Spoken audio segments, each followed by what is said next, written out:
Gimana ya caranya biar bisa gampang move on dari mantan? Biasanya orang-orang hapusin foto mantan, atau ngebuang barang-barang yang pernah dikasih, atau apapun yang bikin kita ingat sama mantan. Nah, itu juga yang dilakukan warga Ukraina yang merobohkan ribuan patung pendiri Uni Soviet, Vladimir Lenin. Ukraina pernah dijajah sama Uni Soviet selama hampir 7 dekade dan menyisakan trauma yang cukup mendalam. Pasalnya, selama periode itu warga Ukraina jadi korban represi, penindasan kultural, hingga penghilangan nyawa secara sistematis. Makanya, pas udah merdeka, Ukraina melakukan dekolonisasi untuk menghilangkan segala pengaruh dan peninggalan Soviet, termasuk saat Soviet bertransformasi menjadi Rusia. Selain membongkar patung Lenin, pemerintah juga menetapkan bahasa Ukraina sebagai bahasa resmi, mengganti nama jalan dan kota yang berbau Rusia, sampai mengganti kurikulum pembelajaran. Tapi aksi itu nggak cuma didorong perasaan marah atau dendam ya. Dekolonisasi yang dipraktekkan dalam dekomunisasi hingga derusifikasi juga berkaitan dengan misi membangun dan menguatkan identitas Ukraina. Penasaran gimana prosesnya sejak awal kemerdekaan di era 90-an sampai sekarang Ukraina perang lagi sama Rusia? Bersama saya Bernadetta Nadia, yuk kita bahas.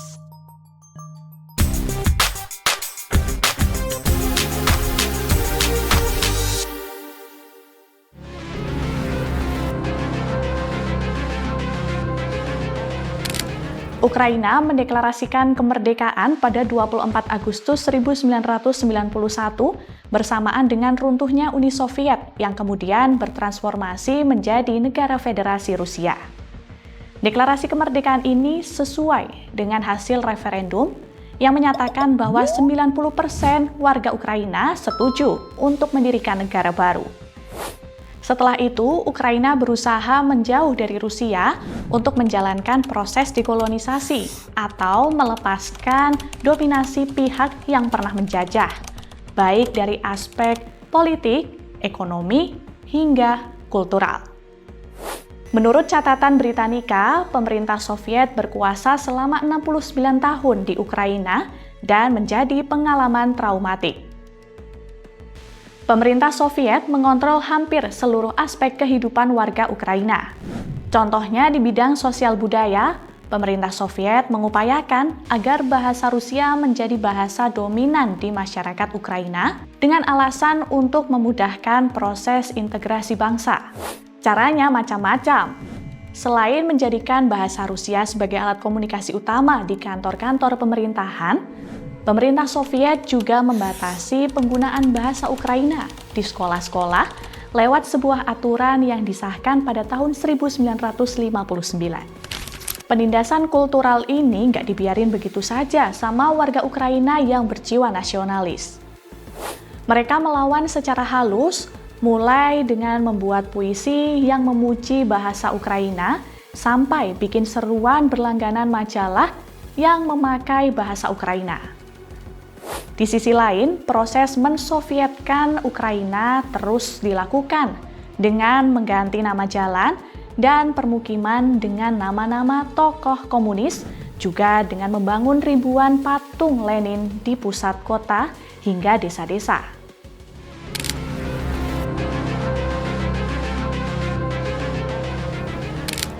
Setelah Ukraina merdeka pada tahun 1991, proses mengurangi pengaruh Uni Soviet berjalan secara perlahan.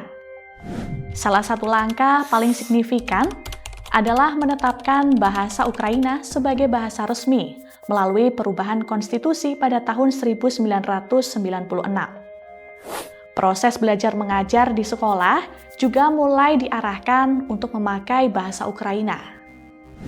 Hingga era 2000-an, program penggantian nama jalan, kota, dan institusi yang berbau Rusia sebenarnya sudah mulai dilakukan, tapi belum secara masif. Pasalnya, pengaruh politisi yang pro-Rusia masih cukup besar di tubuh pemerintahan Ukraina, sehingga masih ada tarik ulur. Sebagian masyarakat juga ada yang tidak setuju dengan kebijakan seperti pembongkaran patung dan monumen era Soviet karena dianggap tidak menghargai sejarah. Namun semuanya berubah setelah dua kejadian penting. Pertama, krisis di semenanjung Crimea pada tahun 2014 yang membuat wilayah Ukraina kini dianeksasi oleh Rusia. Kedua, invasi Rusia ke Ukraina pada tahun 2022 yang melahirkan perang hingga hari ini.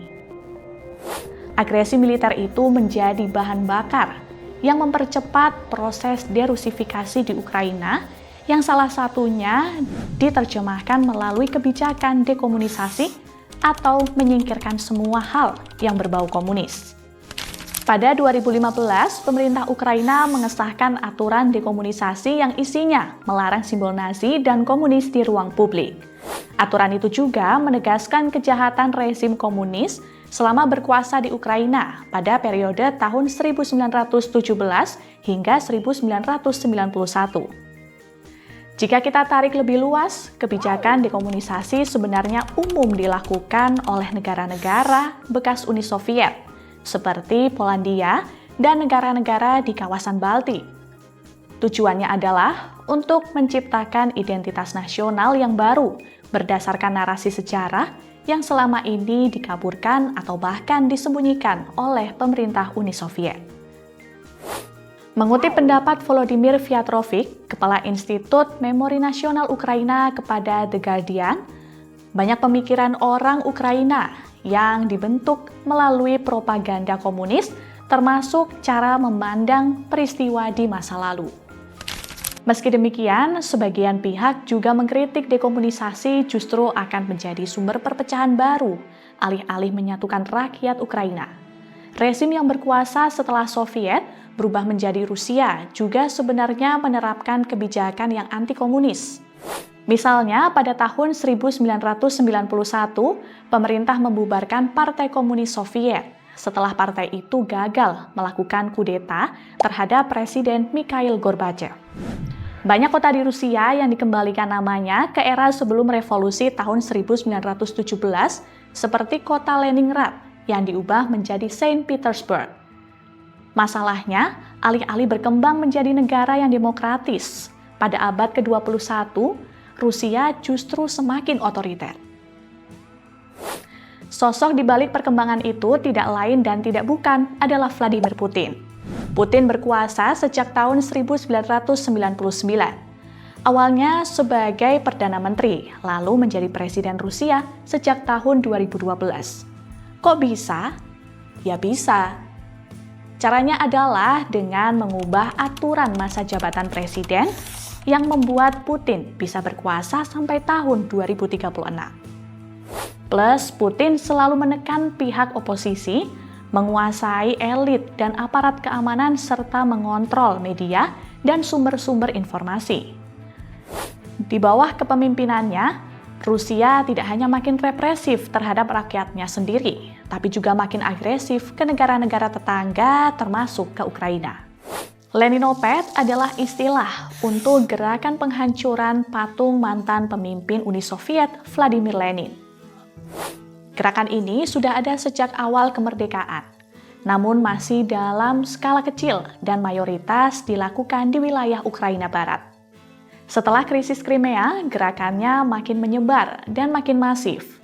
Di ibu kota Kiev, warga merobohkan patung persahabatan Rusia dan Ukraina yang sudah berdiri selama lebih dari 40 tahun karena dianggap sudah tidak relevan. Menurut CEPA atau Center for European Policy Analysis, sepanjang tahun 2014 hingga 2021, Ukraina merobohkan lebih dari 2.500 patung dan monumen yang berkaitan dengan rezim komunis Soviet.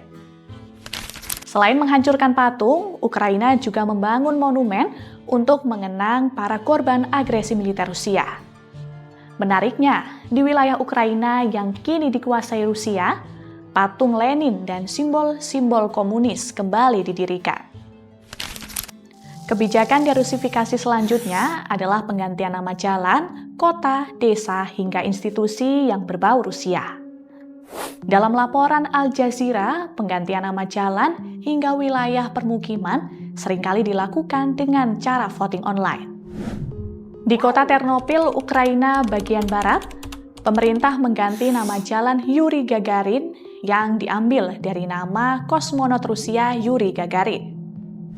Di Kiev sendiri, tak lama setelah invasi Rusia pada 2022, pemerintah menyetujui perubahan 60 nama jalan yang berbau Rusia, termasuk stasiun Tolstoy, yang diambil dari nama sastrawan Rusia Leo Tolstoy. Kurikulum di sekolah-sekolah juga tidak lagi menggunakan literatur dari pengarang Rusia. Kembali mengutip data SEPA pada 2014 hingga 2021, pemerintah Ukraina telah mengganti nama 51.000 objek toponim, termasuk nama jalan dan juga 991 nama wilayah permukiman. Bagi pemerintah Ukraina, penggantian nama adalah usaha memulihkan identitas nasional. Namun bagi sebagian orang, proyek derusifikasi itu dianggap terlalu ekstrim, beresiko memecah belah rakyat, dan dinilai memboroskan anggaran negara. Bahasa Rusia sebenarnya tidak pernah dilarang secara resmi di Ukraina, mengingat jumlah penggunanya juga cukup banyak. Namun sejak invasi Rusia, pemerintah Ukraina mulai menerapkan aturan-aturan yang secara tidak langsung membatasi atau mengurangi penggunaan bahasa Rusia. Misalnya pada 2023 ketika pemerintah kota Kiev mengeluarkan larangan untuk menampilkan seni dan budaya Rusia atau yang menggunakan bahasa Rusia di ruang publik. Aturan tersebut lebih bersifat simbolis sebab tidak disertai kekuatan hukum yang mengikat bagi yang melanggar. Di sisi lain, bahasa Ukraina juga diatur sedemikian rupa agar menjadi bahasa yang paling banyak digunakan di tempat umum, termasuk di media, institusi pendidikan, dan acara-acara kebudayaan. Lagi-lagi, kebijakan derusifikasi ini menimbulkan polemik karena dianggap diskriminatif dan tidak konstitusional. Namun terlepas dari polemik, perang memang mempengaruhi penggunaan bahasa di Ukraina. Al Jazeera melaporkan, ada banyak warga Ukraina yang sehari-hari memakai bahasa Rusia. Namun setelah invasi Rusia beralih menggunakan bahasa Ukraina. Perubahan ini dikuatkan oleh survei rating grup pada 2012, di mana pengguna bahasa Ukraina masih di kisaran 57%. Namun, setelah invasi Rusia, angkanya naik menjadi 76%. Putin sendiri menyebut alasan menganeksasi Crimea hingga mendukung kelompok pemberontak di Donbas adalah untuk melindungi para pemakai bahasa Rusia di Ukraina.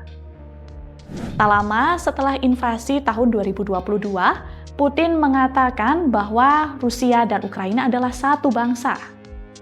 Pernyataan ini langsung dibantah oleh Presiden Ukraina Volodymyr Zelensky.